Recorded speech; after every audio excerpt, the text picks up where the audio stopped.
So I just dropped off Abriella at her first day of her new school, Chime Institute, which is like, if I even think about it, honestly, it's like a true dayanu story. You know how we sing dayanu on Pesach and we talk about like each step that Hashem did for us? Like if he would have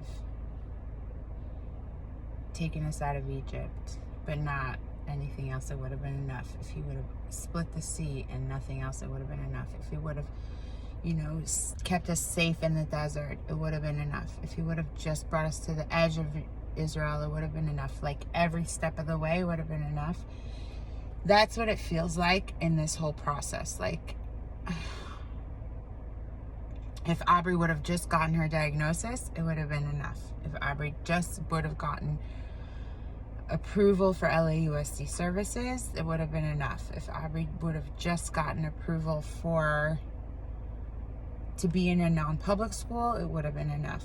If Aubrey just got to go to this school, it would have been enough. And now that they're like amazing and sweet, it's enough. Like every single thing is just such an independent victory. I can't even explain it better than that. Like each and every step and all of the work poured in and all of the like surrendering to Hashem that like this is gonna happen in the way and like the manner and the speed in which it happened, like it just doesn't make sense logically. It's literally a miracle. Every single person, from every caseworker in LAUSD, the head of this school said, we have never seen anyone do this. This usually takes up to a year to get this entire placement, and you just did it in less than 2 weeks. I'm just dropping her off today, like packing her lunch today. It's just so emotional to think she's in this. And it's not like a beautiful state-of-the-art building.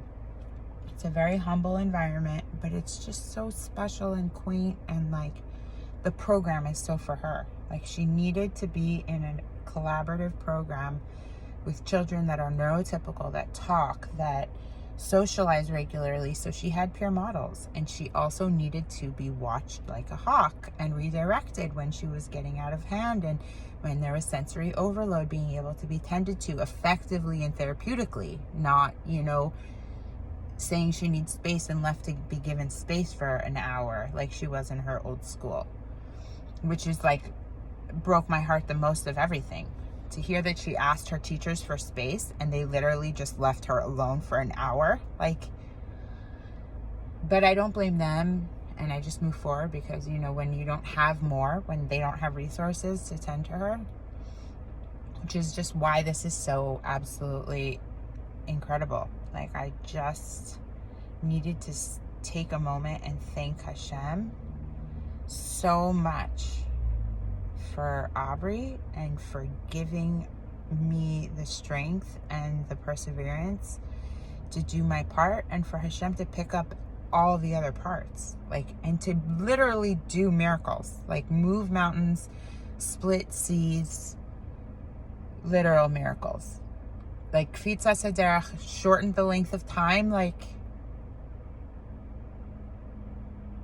we learn about it, in Torah, and like when you see it really happen, when you see Kvitza Sederach happen in your life to this degree, wow, it's like humbling, and it's like Hashem feels so real, he feels so real, because like it's not logic, it's not me, it's not how often I called, it's not my big mouth, it's Hashem. 100% it's Hashem. So I'm just so grateful. And all of the people who did, the amazing friends and family who helped me both in emotional support and also just picking up a Tehillim, or saying an extra bracha, or giving tzedakah, or anything, just sending a loving text message. Anything and every single thing contributed to this. I'm just in such appreciation. I'm in a proper state of appreciation. Oh my gosh.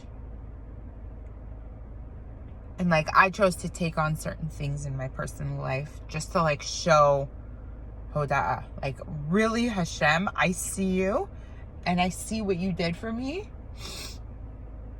and I see what you did for Aubrey and for her future. It's like so cool. It's so cool. We're so lucky. I'm so lucky that I have Hashem in my life. I don't know what else to say. I just feel him so much in my life right now. And I'm sitting in front of the school, and everyone probably thinks I'm crazy because I'm talking to my phone, crying in front of Aubrey's new school. I should probably leave. But I just wanted to talk about it in the moment when I'm feeling it so much, and I'm looking at this such a humble, sweet, beautiful little school, but like just a special, special place. And like Hashem made it for Aubrey. Hashem made it. It's been around for 40 years. It's been around longer than I've been alive, and Hashem made it for Aubrey. Nothing is too big to believe. You can never have too big of dreams. You can never aspire. Every single person along this road was like, there's no way you're going to get that spot. The person in this school at the secretary was like, there's two other families that have been fighting for months. You're not going to get this spot. There's no reason to fight. You need backup plans. I'm like, I'm getting the spot. I'm getting the spot. It's really crazy to believe that I got it, that Hashem gave it to her. It's never going to get old. It's never going to get old. It's just a miracle. Hashem is the best. And if you fight hard and you believe in something hard enough and you really do your hishtadlus, if it's supposed to happen, it's going to happen. And it doesn't matter how big or lofty or outlandish or out of not normal. There's no way. Logically, you can't. There's this wait, and there's a 15-day time limit, and there's another 20-day wait period. It's like, if you fight and it's supposed to happen, you'll get it. But you really have to want it. You really have to want it.